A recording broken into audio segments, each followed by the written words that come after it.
बिस्मिल्लाहिर्रहमानिर्रहीम अस्सलाम वालेकुम गाइस, क्या हाल चाल है आप सबके।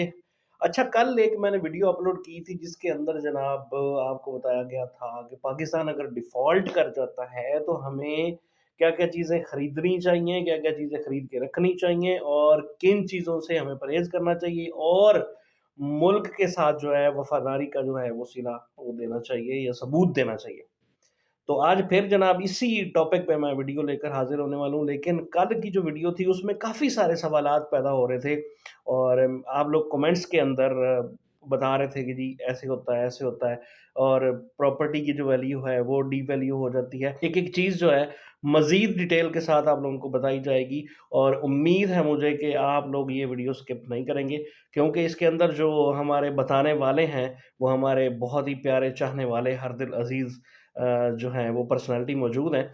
और हाँ, मेरी आप लोगों से गुज़ारिश है कि जिन दोस्तों ने अभी तक हमारे चैनल को सब्सक्राइब नहीं किया, चैनल को सब्सक्राइब कर लेना और वीडियो को अंत तक लाज़मी देखिएगा। चलें स्टार्ट करते हैं ये वीडियो। बिस्मिल्लाहिर्रहमानिर्रहीम अस्सलाम वालेकुम नाज़रीन, आप यूट्यूब चैनल देख रहे हैं। मैं इमरान खान हूँ। क्या पाकिस्तान वाकई डिफ़ॉल्ट कर गया है, ये डिफ़ॉल्ट करने वाला है?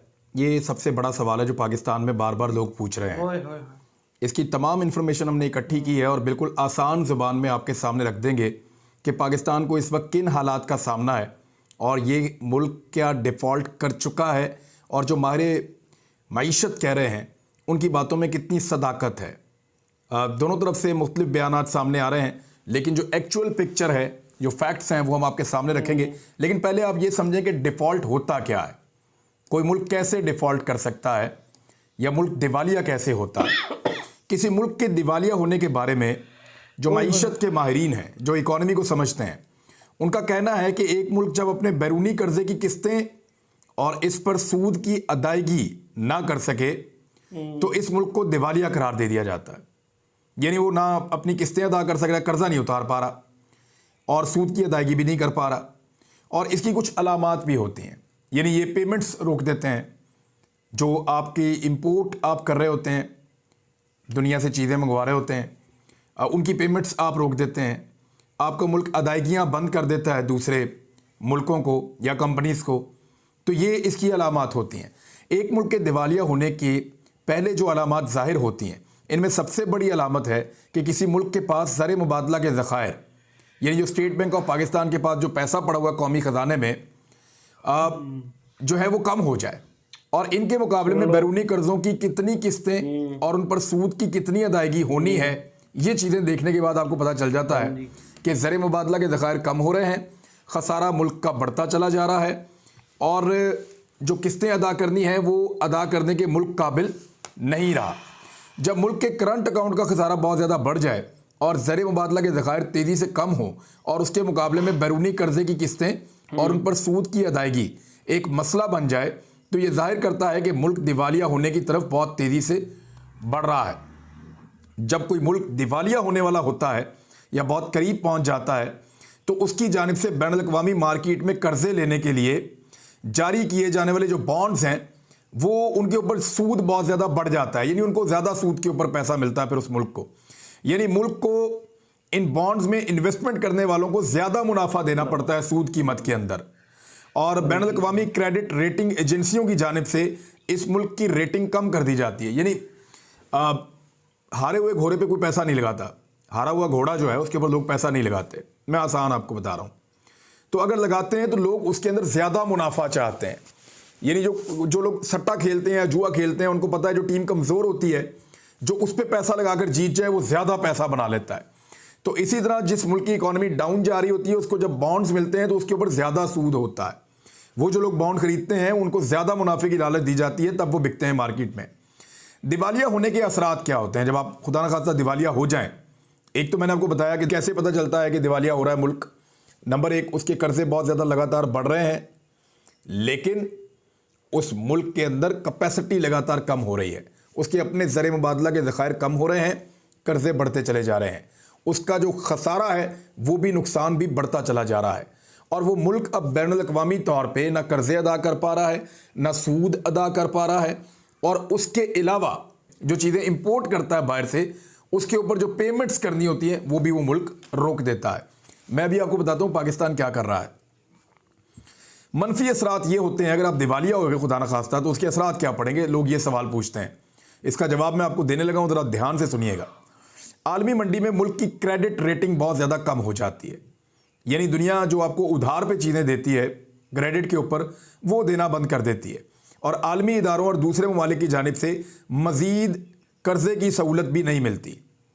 और इसके बाद एक ऐसा मुल्क जो कर्ज़ों पे चलता है, उसके लिए आलमी मालियाती इदारों की जानिब से कर्ज़े की सहूलत भी ज़रूरी होती है ताकि उस मुल्क की मईशत चल सके। तो फिर वो बिल्कुल ही डाउन चला जाता है, कर्ज़ा भी मिलना बंद हो जाता है। दिवालिया होने की सूरत में शदीद नतीजा ये बरामद हो सकता है कि मुल्क से जाने वाला तजारती माल जब्त कर लिया जाए और आपके मुल्क के हवाई जहाज़, आपके मुल्क के बहरी जहाज़ किसी दूसरे मुल्क में कब्जे में ले लिए जाएं। ये असरात भी होते हैं अगर कोई मुल्क दिवालिया कर जाए। दिवालिया होने की सूरत में करेंसी की कदर रोज़ाना की बुनियादों पर बहुत तेज़ी से गिरती है, इतनी तेज़ी से गिरती है जैसे वेनेजुएला में हुआ था। वहाँ सूरत हाल, जब उनका मुल्क दिवालिया हुआ तो सूरत हाल ये थी कि उनकी करेंसी सड़कों पे पड़ी हुई होती थी और लोग ऊपर से चल कर जा रहे होते थे, वो बिल्कुल कागज़ के टुकड़े थे, बेवकत उस करेंसी की वैल्यू बची नहीं थी। ये हुआ था वेनेजुएला की करेंसी के साथ। पाकिस्तान के ज़िम्मे जो वाजिबुल अदा रकम है इस वक्त, वो क्या है, यहाँ से आपको आइडिया होगा कि हम डिफ़ॉल्ट कर रहे हैं या नहीं कर रहे। पाकिस्तान की मईशत से मुतालिक एक हालिया रिपोर्ट के मुताबिक आइंदा 3 साल में पाकिस्तान के ज़िम्मे 73 अरब डॉलर का कर्जा है, यानी 73 अरब अमरीकी डॉलर्स पाकिस्तान ने 3 साल के अंदर अदा करने हैं। और इस वक्त पाकिस्तान के मुल्क के पास जो टोटल ज़र मुबादला के ज़खायर पड़े हुए हैं या ख़जाने में टोटल पैसा पड़ा हुआ है वो 6.7 अरब अमरीकी डॉलर है। और इनमें से लगभग 6 अरब डॉलर या इससे कुछ ज़्यादा रकम जो है वो हमने वो रखी हुई है अपने अकाउंट्स के अंदर जिनको हम खर्च नहीं कर सकते। ये हमारे दोस्त ममालिक ने पाकिस्तान के स्टेट बैंक के अंदर रखी हुई है और ये उनका पैसा है और हमने सिर्फ अपने ज़र मुबादला के ज़खायर को स्टेबल करने के लिए पैसा उनसे लिया हुआ है। हम इस रकम को मुबैना तौर पे खर्च नहीं कर सकते। कर्ज़ों की अदायगी मुमकिन बनाने के लिए इस माली साल में पाकिस्तान को, ये जो अभी चल रहा है और ये जाएगा जून तक, इस वक्त तक पाकिस्तान को 28 अरब डॉलर दरकार है, जबकि पाकिस्तान के ख़जाने में कितने हैं, 6.7 अरब डॉलर, और बहुत तेज़ी से ये गिरा है। पाकिस्तान तहरीक इंसाफ की हुकूमत में ये कितना था, ये मैं आपको एक तस्वीर दिखा देता हूँ ताकि साथ साथ आप इसको समझते भी जाएं। ये तस्वीर आपको बता रही है कि पाकिस्तान तहरीक इंसाफ के दौरे हुकूमत में जब मार्च 2021 था तो 13 अरब अमरीकी डॉलर पाकिस्तान के ख़जाने में थे और ये बढ़ गए थे PMLN की हुकूमत के जाने के बाद। अगस्त 2021 में ये अमाउंट बढ़ गई थी 20 अरब अमरीकी डॉलर तक और मार्च 2022 में ये अमाउंट पहुंच गई थी 16.2 अरब अमरीकी डॉलर तक। और वो ऐसे पहुंची थी कि बैनुल-अक़वामी तौर पे एकदम कीमतें बहुत ज़्यादा बड़ी चीज़ों की, पेट्रोल की, गैस की, इन चीज़ों की, तो वहाँ पाकिस्तान ने पैसा निकाला ज़र मुबादला के ज़खायर में से, गरीबों को सपोर्ट देने के लिए अंदर डाला, तो वो 16.2 अरब डॉलर रह गए। लेकिन इस वक्त पाकिस्तान के पास सिर्फ 6.7 अरब डॉलर हैं, यानी 10 अरब डॉलर पाकिस्तान ने गुज़िश्ता 7 महीनों के अंदर खर्च कर दिए हैं और ज़र मुबादला के ज़खायर में इजाफा करने की बजाय लगातार कमी हो रही है। ये पाकिस्तान के साथ हुआ है।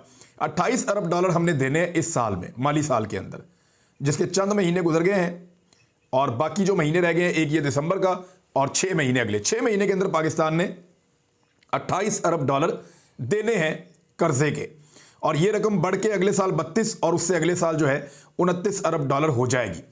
तवानाई के शोबे का खतरा पाकिस्तान के लिए बहुत ख़तरनाक है, क्योंकि पाकिस्तान में जितने ये जो पावर प्लांट लगाए गए हैं पीपल्स पार्टी के और PMLN के दौर में, बजाय इसके कि डैम्स बनाते या बिजली का इस्तेमाल कम करते या कौमी बचत करते और तरीके से चलते या ऐसी बिजली बनाते जो सस्ती बनती, बड़े बड़े रिश्वत लेने के लिए, बड़ा बड़ा पैसा कमाने के लिए ऐसे पावर प्लांट लगाए गए जो बहुत महंगी बिजली पैदा करते हैं, और वो पावर प्लांट चलें या ना चलें ऐसे मुआहदे किए गए कि उनको हर हाल में पेमेंट करनी पड़ती है।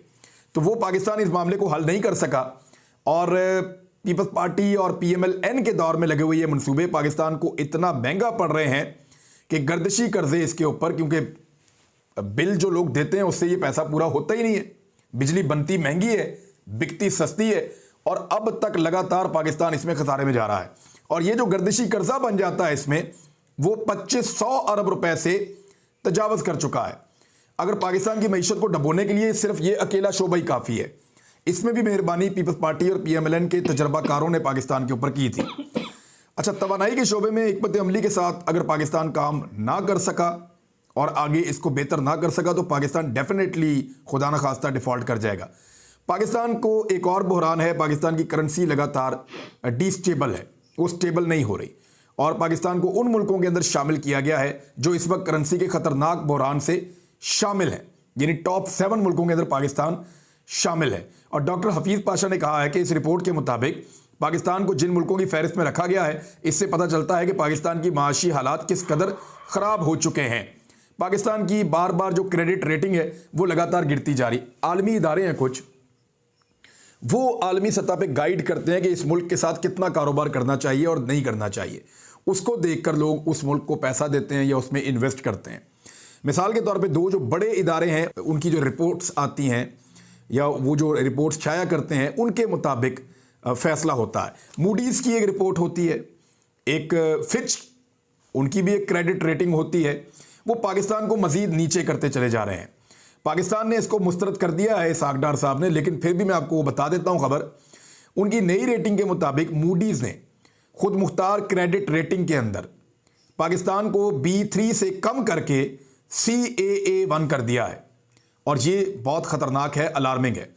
इसी तरह बैनुल अक़वामी इदारे फिच ने पाकिस्तान की जो माशी दर्जाबंदी है उसको भी मज़ीद नीचे धकेल दिया है। अब पाकिस्तान उठ कैसे सकता था? जो चीज़ें पाकिस्तान को उठा सकती हैं उनकी हालत ज़रा आप मुलाहिज़ा फरमाइए। ओवरसीज़ पाकिस्तानी जो रेमिटेंसेस भेजते हैं, जो बाहर से पैसा भेजते हैं, वो पाकिस्तान के लिए एक ऑक्सीजन होता है, वो लगातार कम होता चला जा रहा है, कम होता चला जा रहा है। टेक्सटाइल जो पाकिस्तान की बरामदात का कुल 60% है, टेक्सटाइल की इंडस्ट्री, जितना पाकिस्तान बाहर पाकिस्तान चीज़ें बनाकर भेजता है उसी से तो डॉलर आते हैं ना, हमें डॉलर ही चाहिए, तो वो पाकिस्तान की बरामदात का कुल 60% है। अक्टूबर में इसमें 15% की कमी हुई है और नवंबर में उसके बाद दोबारा इसमें 25% की कमी हुई है। रोशन डिजिटल अकाउंट जो इमरान खान साहब ने शुरू किया है, इसमें हर महीने 3% की कमी लगातार होती चली जा रही है। पाकिस्तान डिफ़ॉल्ट कर चुका है, ये शब्बर जैदी साहब ने क्लेम किया है।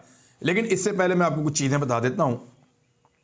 डॉलर्स कंपनी आप जानते हैं पाकिस्तान की एक बहुत बड़ी कंपनी है, उसके CEO ने ये कहा है कि अगर LCs ओपन नहीं की जाती, LC होती है कि अगर आपने बाहर से कुछ सामान मंगवाया है तो आप एक LC के तौर पे मंगवाते हैं कि जी हमने ये पेमेंट आपको करनी है, ये पेमेंट पड़ी हुई है, आप सामान भिजवा दें, ये पेमेंट हमारा मुल्क आपको कर देगा। तो इस तरह वो पेमेंट हो जाती है, हमारे मुल्क से ये पेमेंट आपको हो जाएगी। वो जैसे ही सामान आता है, आपके कंटेनर आके लगते हैं आपके मुल्क में, आपके हैंडओवर सामान होता है और वहाँ पे वो पैसा जो है वो उस कंपनी के अकाउंट में या उस मुल्क के अकाउंट में जिसने वो सामान भेजा होता है वो ट्रांसफ़र हो जाता है। इस तरह से ये LCs काम करती हैं। LCs ओपन करने से रोक दिया है स्टेट बैंक ऑफ पाकिस्तान ने, लगातार इसको रोक दिया है कि अब LCs खोली नहीं जा रही। अब इसमें LCs अगर नहीं खोली जाती, the company will be forced to fire a further 2000 employees. उन्होंने कहा हम अपने 2000 बंदे मजीद फारग कर देंगे अगर इस हुकूमत ने LCs को ना खोला तो हम मजबूर हो जाएंगे। और उन्होंने कहा हम हर महीने 500 मिलियन यानी 50 करोड़ का नुकसान बर्दाश्त कर रहे हैं और पहले भी उन्होंने 1000 बंदा निकाल दिया था। ये है जी सूरत हाल।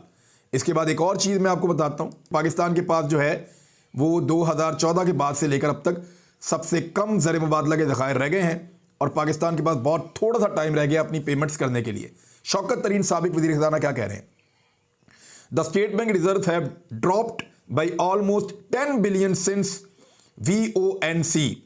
वो कह रहे हैं जब से ये रजीम चेंज हुआ उसके बाद से लेकर अब तक 10 अरब रुपए ज़र मुबादला के ज़खायर पाकिस्तान के कम हो गए हैं, डॉलर्स, 10 अरब अमरीकी डॉलर्स। और उन्होंने कहा है जी कि बिजनेसेस जो है पाकिस्तान के अंदर वो रुक गए हैं क्योंकि LCs ओपन नहीं की जा रही और जो पाकिस्तान के डिफ़ॉल्ट का ख़तरा है वो 90% से ज़्यादा हो चुका है। ये चीज़ें बता रही हैं कि डिफ़ॉल्ट के करीब हैं या डिफ़ॉल्ट वाला मामला है। और उसके बाद वो कहते हैं रजीम चेंज ऑपरेशन मुकम्मल तौर पे फेल हो गया है, फौरी तौर पे नए इलेक्शन करवाए जाएं। असद उमर क्या कह रहे हैं कि 784 million reduction in state bank reserve this week, कि सिर्फ इस हफ्ते के अंदर 784 मिलियन कम हुआ है। यानी इसको अगर आप ये कहें कि लगभग 80 करोड़ अमरीकी डॉलर्स पाकिस्तान के ज़खायर जो हैं कौमी, उनके अंदर से सिर्फ एक हफ्ते के अंदर कम हो गया है और इतना कम सिर्फ इससे पहले 2014 में हुआ था। यानी ये 2014 में हुआ था, उसके बाद नवाज शरीफ साहब के दौर में, तो तब ये हुआ था। और उसके बाद वो ये कह रहे हैं कि बड़ी डेंजरस सूरत हाल है इस वक्त पाकिस्तान को। Pakistan defaulting on due external payments on a daily basis, Pakistan रोज़ाना की बुनियाद की ऊपर जो है वो डिफ़ॉल्ट की तरफ जा रहा है। अब ये असद उमर साहब का एनालिसिस है, लेकिन अब मैं आपको बताता हूँ शब्बर जैदी साहब क्या कह रहे हैं। वो कह रहे हैं पाकिस्तान डिफ़ॉल्ट कर चुका है, और ये एफपीआर के साबिक चेयरमैन है। उन्होंने कहा टेक्निकली पाकिस्तान डिफ़ॉल्ट हो गया है। मौजूदा हुकूमत के आते ही मईशत की सिमत दूसरी तरफ चली गई थी। वज़ीर ख़जाना इसहाक डार और शौकत तरीन मेरे हिसाब से गलत बात कर रहे हैं। पाकिस्तान के पास पेमेंट करने के कोई पैसे नहीं हैं। अब हमारे पास आईएमएफ की तमाम शर्तें मानने के अलावा कोई और ऑप्शन नहीं है। डिफ़ॉल्ट दो तरह का होता है, एक ये होता है कि रियासत अपने कर्जे नहीं दे सकती, और दूसरा डिफ़ॉल्ट वो होता है जिसमें रियासत इंपोर्टर्स को डॉलर नहीं दे सकती। वो तो हम नहीं दे पा रहे। कानून के मुताबिक इंपोर्टर्स के लिए इंपोर्टर्स को डॉलर फराम किए जाते हैं इंपोर्ट के लिए। पाकिस्तान इस वक्त टेक्निकल तौर पर डिफ़ॉल्ट कर चुका है। पाकिस्तान की 4.5 अरब डॉलर की एलसीज इस वक्त पेंडिंग पड़ी हुई हैं, जिनको नहीं खोला जा रहा। स्टेट बैंक इन एलसीज को खोलने की इजाज़त नहीं दे रहा। बैंकों को सिर्फ मखसूस एलसीज खोलने की इजाज़त दी जा रही है। इसका मतलब है हम टेक्निकल तौर पर डिफ़ॉल्ट कर चुके हैं। इसहाक डार साहब कहते हैं कि रियासत ने अभी डिफ़ॉल्ट नहीं किया। तो क्या ये सारा कुछ एक सियासी खेल खेला जा रहा है? शौकत तरीन भी इसी सियासी खेल का हिस्सा बन रहे हैं, ये अफसोस है। साबिक वज़ीर ख़ज़ाना मिफ्ता इस्माइल दुरुस्त कहते हैं कि हमारे पास कोई चॉइस बाकी नहीं बची। इसहाक डार जो कह रहे हैं कि मिफ्ता इस्माइल 32 अरब डॉलर का इंतजाम करके नहीं गए, इसका मतलब यह है कि इस वक्त मिफ्ता इस्माइल या शहबाज शरीफ साहब जो कह रहे थे कि पाकिस्तान को डिफ़ॉल्ट से बचा लिया है, वो सच नहीं था। इस वक्त हमारे पास फाइनेंशियल इमरजेंसी लगाने के अलावा दूसरा कोई रास्ता नहीं है। फाइनेंशियल इमरजेंसी क्या होगी कि 6 बजे तक सारी मार्केटें बंद कर दी जाएं, सिर्फ ज़रूरी एलसीज खोलने की इजाज़त दी जाए, और वो तो पहले ही हो चुका है। उसके अलावा पेट्रोल के इजाफी इस्तेमाल को फौरी तौर पर बंद किया जाए, और पाकिस्तान बिल्कुल एक पुराने दौर में चला जाए जैसे 90s में या 80s में था। बिल्कुल सादगी अपना ले, हर चीज़ छोड़ दे। लोग जो हैं वो बिल्कुल एक गाड़ी के अंदर 4-4 बंदे जाएं, बड़ी गाड़ियों का इस्तेमाल बंद हो जाए। लेकिन क्या अशराफिया इस बात के ऊपर मानेगी? इस तरह तो पाकिस्तान से पैसा और बाहर निकल जाएगा। पाकिस्तान ने सऊदी अरब से 4.2 अरब डॉलर मांगे हैं। अब सऊदी अरब पाकिस्तान को इस वक्त पैसे देता है या नहीं देता, ये एक बहुत बड़ा सवाल है। पाकिस्तान में जो बिजनेस कॉन्फिडेंस है, इसका इंडेक्स -4% पे आ गया है। -4% पे आ गया है। ये overseas investors chamber of commerce and industries की जानिब से सितंबर 2022 से अक्टूबर 2022 के दौरान एक सर्वे किया गया। अब उसकी रिपोर्ट आई है, वो ये बता रही है कि मौजूदा इंपोर्टेड हुकूमत के दौर के अंदर पाकिस्तान मनफी चला गया है, -4% पे चला गया है। पाकिस्तान के अंदर इस वक्त सरमायाकारों को सरमायाकारी करने में पॉजिटिव पे तो दूर की बात है, मनफी दिलचस्प है कि हमने करनी नहीं है, बाकियों को भी मना करो इस मुल्क के अंदर सरमायाकारी ना करें, ये किया जा रहा है। पाकिस्तान के ऊपर इस वक्त जो टोटल कर्जा है वो 50,152 अरब रुपए है। इसमें से 7,200 का कर्ज सिर्फ पिछले 7 माह में हासिल किया गया है। यानी पाकिस्तान ने जितना कर्जा हासिल किया उसका तकरीबन 17% कर्जा सिर्फ पिछले 7 महीनों में शहबाज शरीफ ने हासिल किया है। कर्जा लगातार पाकिस्तान को मिल रहा है, लेकिन पाकिस्तान कर्जे उतारने के काबिल नहीं है। दिस इज कॉल्ड यानी डिफॉल्ट। लेकिन अनफॉर्चुनेटली बदकिस्मती है, लेकिन पाकिस्तान उस तरफ खुदा न खास्ता बढ़ रहा है। गुज़िश्ता साल अक्टूबर के महीने के इख्तिताम पर वफाकी हुकूमत के ज़िम्मे वाजिबुल अदा कर्ज 40,000 अरब रुपए था। मरकजी बैंक के आदादोशुमार के मुताबिक सिर्फ एक महीने में यानी सितंबर के मुकाबले में अक्टूबर के इस महीने में कर्जे में 750 अरब का इजाफा हुआ है। टेक्सटाइल के बारे में मैंने आपको पहले बता दिया। जबकि जाते जाते एक आखिरी खबर जो बहुत बुरी है वो भी बताता हूं। State bank of Pakistan airlines को 225 मिलियन डॉलर की अदायगी से रोक रहा है। ये किसी भी मुल्क की तरफ से एयरलाइन के पास यानी अदरक हम नहीं ले पा रहे, लहसुन नहीं ले पा रहे, प्याज के कंटेनर खड़े हैं, पाकिस्तान एलसीज नहीं खोल रहा, पाकिस्तान पेमेंट नहीं कर पा रहा, बल्कि लोगों को मैसेजेस आ रहे हैं।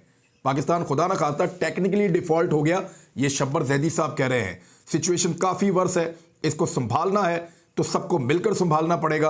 पाकिस्तान के तमाम स्टेक होल्डर को किरदार अदा करना पड़ेगा, वरना खुदा ना खास्ता हम और ज़्यादा लगातार नीचे चले जाएंगे। अब तक इतने अपना ख्याल रखिएगा, अपने चैनल का भी अल्लाह हाफ़िज़। बड़ी गमगीर है यार।